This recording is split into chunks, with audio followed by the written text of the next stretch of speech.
ଦେଖନ୍ତୁ ସକାଳୁ ସକାଳୁ ପାଗରେ ଆମେ ଆଜି ପଖାଳ ଆଉ ଶୁଖୁଆ ପୋଡ଼ା ଖାଉଛେ। 9ଟା 31 ହେଇଛି ମାତ୍ର ଟାଇମ୍ ବି ଆପଣ ଦେଖି ନିଅନ୍ତୁ। ଏଇ ଲୋକଟା ସକାଳୁ ସକାଳୁ ଶୁଖୁଆ ପୋଡ଼ା ଧରି ବସିଛନ୍ତି, ଆଙ୍କର କିଛି ନାହିଁ।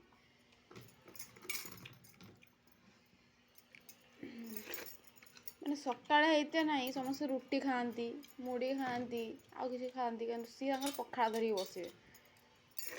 ପଖାଳ ସହ ଶୁଖୁଆ ପୋଡ଼ା। ଆଜି ଶୁକ୍ରବାର ଅଛି ବୋଲି ଭାଇ ସେ ଛାଡ଼ୁନାହାନ୍ତି।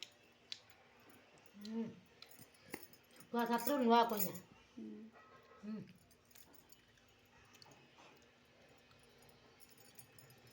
କି ଲୋକ ଦେଖନ୍ତୁ, ଯେଉଁମାନେ ଖାଉଛନ୍ତି କମେଣ୍ଟ କରିବେ କେଉଁମାନେ ସକାଳୁ ସକାଳୁ ଖାଆନ୍ତି ବସିକି।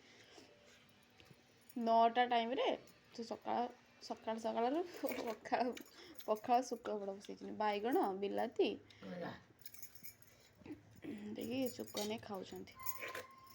ଆଉ ସେ ତାଙ୍କର ଖାଆନ୍ତୁ, ଆପଣମାନେ ବି ଏନ୍ଜୟ କରନ୍ତୁ। ଟାଟା।